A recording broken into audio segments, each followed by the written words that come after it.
আসসালামু আলাইকুম। আজকে গিয়েছিলাম সাভার পল্লী বিদ্যুৎ অফিসে, মিটিং ছিল। তো মিটিং অবস্থায় আমাদের যেখানে মিটিং করিয়েছে সে জায়গাটা পরিবেশ অনেক ভালো লেগেছে। তো পরিবেশটা দেখে মুগ্ধ হয়েছি এবং সঙ্গে সঙ্গে একটা ভিডিও করতে বাধ্য হয়েছি।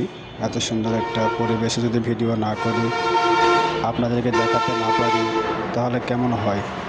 তো এই জন্য ভিডিওটি করলাম আপনাদেরকে দেখানোর জন্য। এবং সিঁড়ি থেকে হেঁটে হেঁটে নিচে নামার সময় অনেক ভালো লাগছিল। তো সেই সুবাদে আসতে দেখি সামনে হারুন ভাই দাঁড়িয়ে আছে। তো হারুন ভাইকে সান্ত্বনা দিয়ে সামনে চলে আসলাম।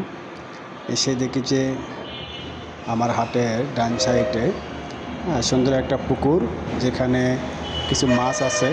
মাছগুলো দেখতেও খুব সুন্দর। তো আমি হাত দিয়ে আপনাদেরকে ইশারা দিচ্ছিলাম মাছগুলো দেখানোর জন্য। তো আমাকে অনেক ভালো লাগছে দৃশ্য এবং পরিবেশ।